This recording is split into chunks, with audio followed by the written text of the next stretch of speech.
Back here at Manor Valley Golf Club for our Westmoreland County State Champions show alongside Jeff Shaw and Kris Smith, and I'm joined by no other than our friends, the Burrell Bucks head coach Josh Shields and his senior AJ Corrado. It took him 4 tries, but finally struck Hershey Gold in 2021, and boy, did you do it in magnificent fashion. We were teasing AJ, well, actually myself a little bit before, that when he did what he did in the state finals, I pretty much reacted the same way he did in the living room, except he made it look a little bit more graceful. I'm sure I was a little clunky, but I want to welcome head coach Josh Shields, AJ Corrado. Coach, we'll start with you. Kind of a crazy season this year, all the challenges you faced down, but you made it through. Talk a little bit about that. Yeah, it was certainly, like I said, just a roller coaster year. Some days didn't even know if the season would go on and continue. You're sort of just taking it day by day.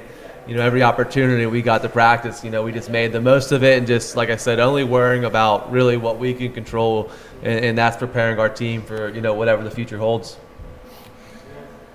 The schedule started pretty well for you coming out of the gate.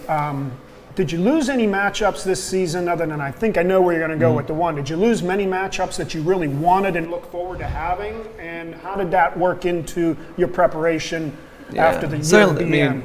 We had obviously, every year, as long as I can remember, we always would go to the PIAA tournament, and that's always a good preparation for a lot of our guys because it's, in some weight classes, it's more challenging than the actual state tournament. So that's always a good gauge to see where the guys are, really across the state and where they rank up at. And it's usually a tournament you go to and you take some losses, and that really adds some extra motivation, sort of the back half of the season. So, that was a tough one to miss, but like I said, we try not to focus on really the things that we can't control. So, we just use that time as extra preparation and get ready for the postseason. And then, we just had scheduling issues with, crosstown rival Kiski, and that's a match, we weren't able to have. And I know you guys always like that opportunity and come out, to broadcast that match. So that was disappointing because, like I said, they're always a tough team. But like I said, we had a really good team this year, and I thought that would have been a really exciting matchup. Yeah, I thought you matched up well with them this year and was truly looking forward to that one. Yeah. Were there some other dual matches that were kind of missed out?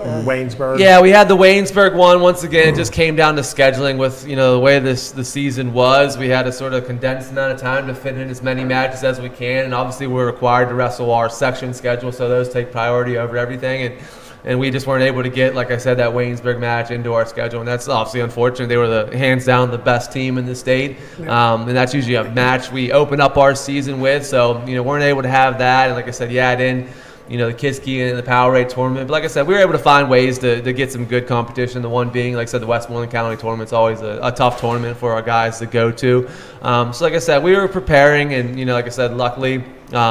We were able to get our guys, had good individual postseasons, so a lot of that momentum carried on throughout. And then, like I said, we were able to have a heck of a run in the dual meet season. And that's one thing unknown with it being at the end of the year, which is completely different than what it's ever been like. So you don't know how kids are going to react with it being in, the back half of March and not in February like it traditionally is. But the guys stayed motivated. They had a goal set at the beginning of the year, and they were just counting down the days to the moment they got the opportunity to accomplish that goal. Coach, I want to switch your gear to AJ, and I want you to kind of bring him in, introduce him in. You've known him probably since he was a little wee boy. You've coached him obviously the last 4 years at the varsity level. Talk a little bit about his character over your duration of working with him. Yeah, he's certainly a kid. Like I said, he actually came to Burrell in middle school and started wrestling, I believe, in 5th or 6th grade?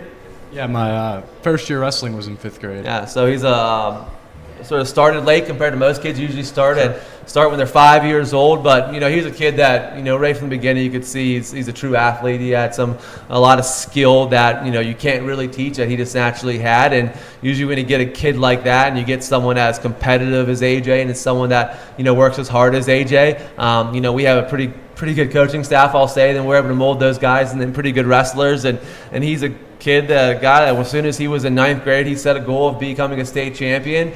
And you see by his results at the state tournament, each and every year he kept getting closer and closer and closer to accomplishing that goal. And going into his senior year, we knew as a coaching staff that, he wasn't going to be denied. I didn't care who was out there in the state at 160 pounds. We thought AJ was the best kid.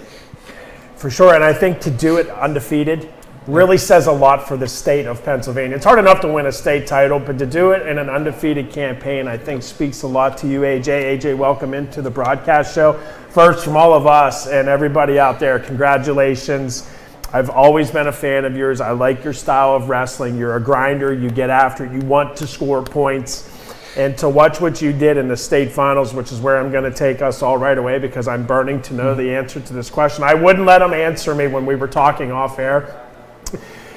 In the state finals, you go to overtime, you hit the pancake, you stick the kid, you get the celebration. It was awesome. Was that something that you saw ahead of time in film prep, or was that something that you saw throughout the match and you're like, he's going to do it again and I'm going to catch him right here? Okay, so I don't really do much film prep because I like to go out and wrestle my match really, but no, like during the match I saw that he kept shooting that same like low kind of double with his arms out, and I was like, well, eventually I'm going to catch this, and kind of just did it right at the beginning of overtime, and I saw it and just went for it. But I used the pancake earlier at the county tournament in the too. Finals, yeah, there too.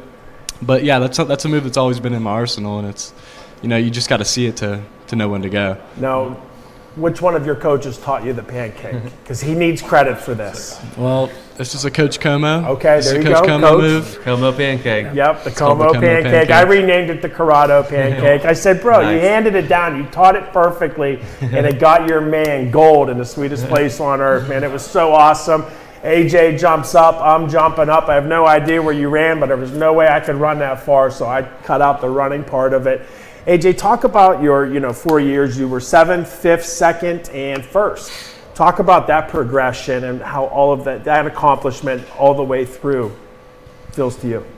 So as a freshman, it was like I really didn't know what to expect at the state tournament, but I was like throughout the season I was competing with like the best guys in the state, and I got there and wrestled and ended up taking 7th. And throughout the summer I put in a lot of work, but I think that was when I experienced I broke my hip and I was in a wheelchair for most of the summer, so that slowed me down a lot. Is that little tidbit? Minor injury. Slowed me down pretty good there in the summer. I missed most of the conditioning, but like something that my coach has told me since I was a freshman is like that phrase that he talked about, like don't be denied, and that kind of resonated with me a lot throughout my career, and mostly this year with the undefeated season and all. But yeah, then last year I took 2nd, which like at the time, like after I took right after the match, it felt like like this sucks, this is the end of the world. But like after a week or so, you realize like you're a state runner-up, you still have another year, you're in this, and then finally this year it's like you're just competing with the best guys, and you're like something clicks in your head. You're like, I'm the guy at this weight. I felt healthy at this weight all year. I wasn't cutting much weight, and I was going hard this year. I mean, it was my last chance, and finally got it. And you talked about that celebration. I was running. I don't know where I was running to. I just kind of You were Forrest. Yeah, just kind of got an adrenaline rush and was running. I know I cued you for a question, but I'm going to cut you off. No, please. After you pancake them, the match is over. It's won. You've won. When you had him in the pinning combination, what was going through your mind? Yeah. Well, I had him on his back, and then the only thing I heard was, AJ, pin him! And it was Coach yelling in the corner, and it was like, so I just held him there. He kind of gave up. I mean, there's really nothing he can do at that point. But yeah, that pin actually put us into 2nd place, and then a kid from Montoursville ended up pinning his kid, and that put them back into 2nd place. So we ended up not getting an individual team trophy at states. But you still, and that's also another notable individually. You finished in 3rd place, 1 point out of 2nd, and only 6 out of 1st behind Notre Dame Greenpoint, which came in with a really stacked team. So a lot to be said about the Burrell Bucks. Jeff, go ahead. Yeah, I have a ton of questions, but I'll try to keep it. You talked about when you got started in middle school. Who got you into wrestling? Was it a coach? Was it a friend? What made you want to come out first for wrestling? Well, I started in 5th grade, so. Right. But my mom really never wanted me doing like those competitive like sports that were like like physical. Physical sports. But Is this a spite thing then? She said no, so you did it? I wish, but it was like, I don't know, I liked competing a lot, and I didn't really want to rely on others to succeed, so I found wrestling as like one-on-one. And my first year wrestling, I wasn't very good, but like I would always look at state brackets and stuff, and like see those guys standing on the podium. I was like, oh, I want to be there. So I started going to practice like 2 times a day and stuff like that. But then in middle school, I was on a team that wasn't very good, and like it was always like I hear a lot Which about is hard Burrell, to believe, Burrell. right? Not a very good team. Yeah, right. And then I hear like Burrell, and like I want to get myself involved in this program, and yeah, I went there and bought in, and the coaches were great there, and it got me to be a state champion. There you are. Now we've watched you develop as a wrestler since high school, and since we've been doing this, interviewing, you coach and you coming on. You've always been a scorer. You've scored a lot of points. Now, if we go back through this championship season for you, we go back to the Southwest Regional, or the Super Region as they called it this year, Coach. How much is the edge of the chair that you were on wanting this win for, this state title for AJ? How bad was it wore out? Because we're talking about a point score that went and didn't win a match in the Super Region or the state tournament by more than 2 points. I mean, it was 3-1, 3-1, 3-2, and you win the Super Region. And then you go to states, and it's I think 3-1 or 2-1. I mean, they were low scoring, nail-biting matches. But what did you do in between matches, Coach, with AJ to keep him focused, to meet his goal of finding that Hershey gold? Yeah, so he's certainly, for a lot of kids to, win 1 point matches, I would be a lot more nervous than whenever it's AJ out there competing. I know, obviously, watching him wrestle, coaching him since he was in 9th grade, I know the style of the way he competes, and he's really always in control of the match. He doesn't make a lot of mistakes, and he's very comfortable in those 1-2 point matches, and even some of them scrambles, I'd be nervous, but in the back of my mind, I always felt that he was in control of the match. The score might be, he might have only won by 1 or 2 points, but he wasn't close to giving up takedowns. He was in control of that match.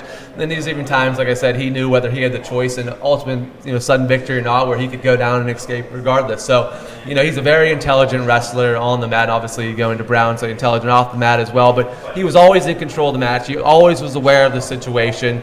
And that really eased a lot of my tensions on the sitting in that chair. There certainly was nervous at all times, but I would have been a lot more nervous if it was someone else out there wrestling and not AJ. You had that much confidence in him. Certainly. Awesome. And how about you, AJ? I mean, did you feel at any point during any of your matches, at least at the state tournament, that I've got to do something different, or did you stay focused on your plan for that match?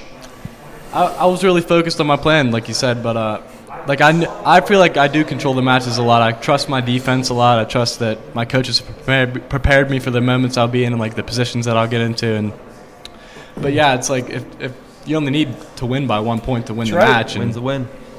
And so like if I'm getting in those positions, I do feel comfortable in those, and it's I trust myself to win those close matches. So I have one. I'm sorry. No, you go. Can I give an interesting statistic? Please. He gave up 0 takedowns in Super Regions and states. Gave up no takedowns. That's impressive. If you're able to get the takedown and you can get out, and we know you can ride like a grinder, so by my math, that's usually a 3-0, maybe it's a 2-1 winning formula. Win. Yeah, right there. Go ahead, Jeff. The other question, and I'll keep it to just one more, is you had the opportunity to wrestle in the Pittsburgh Classic. How exciting, first, to get the invitation to do so was that for you? And then I know a lot of times, a lot of the wrestlers that get involved with the Classic and wrestle in that is one of their biggest memories of high school, just as much, if not more, than wrestling in the state tournament. How did you feel about that, the whole process from receiving the invite to going down, spending the weekend there? Well, it was really 2 days, but tell us a little bit about your journey with the Pittsburgh Classic. So that's something freshman year that I actually found out about, and I was like, oh wow, that's an event that I want to be a part of. And like this year at Whippy's, I actually got the invitation. I was down right away. Like I really wanted to be in that, and I ended up going out. I had the injury default out of my match, so I'm suffering like a knee injury right now. But yeah, it's something I've been looking forward to since being a freshman, and I was very excited to receive that invitation. Your name's etched in history for the Classic. It will always be there, and I mean, win or loss, the experience of doing that, representing the Whippeal, the other, many kids represent the state. I mean, just to be there involved with that is a huge honor, and it's exciting. Anyway, right? Yeah. So yeah, of course. Brown. What led you to Brown?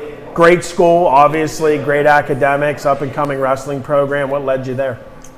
It's really the guys there and the coaches there. I mean, I went up. I didn't get to have my official visit yet, but I went up for an unofficial, and like something about those kids just clicked. Like everybody's on the same page. Like everybody has a mission. Like it's like, I don't know. It kind of feels like the atmosphere that I've had at Burrell, and it's just like that's just where I see myself being for the next 4 years. Good chemistry. It just made sense. Plus, Ian's going. So now, are you guys going to be rooming together? I'm not sure if we're allowed to room with other with wrestlers. each other. Yeah. Huh. That's a strange new rule that they have. Must be an Ivy League thing. I'll never know because I can't even spell Brown. No. Yeah. So I did want to talk about a neat little caveat that we did talk a little bit off the air, but it was kind of a personal question, but not too personal. I asked AJ which one of his parents are like that go, go, go, kind of that crazy parent, if you will. AJ? It's my mom in public. She's really not afraid to get out and yell some things, but like when I get home, I won't hear the end of it from my father either. How you could have done better on your broadcast. Thank you to the Corrado family. You all follow us on Twitter. We see you liking and retweeting things. Thank you so much. We appreciate it. Congratulations to AJ, your entire family, the Burrell Bucks. Bro, you get your name up on the wall for the rest of time.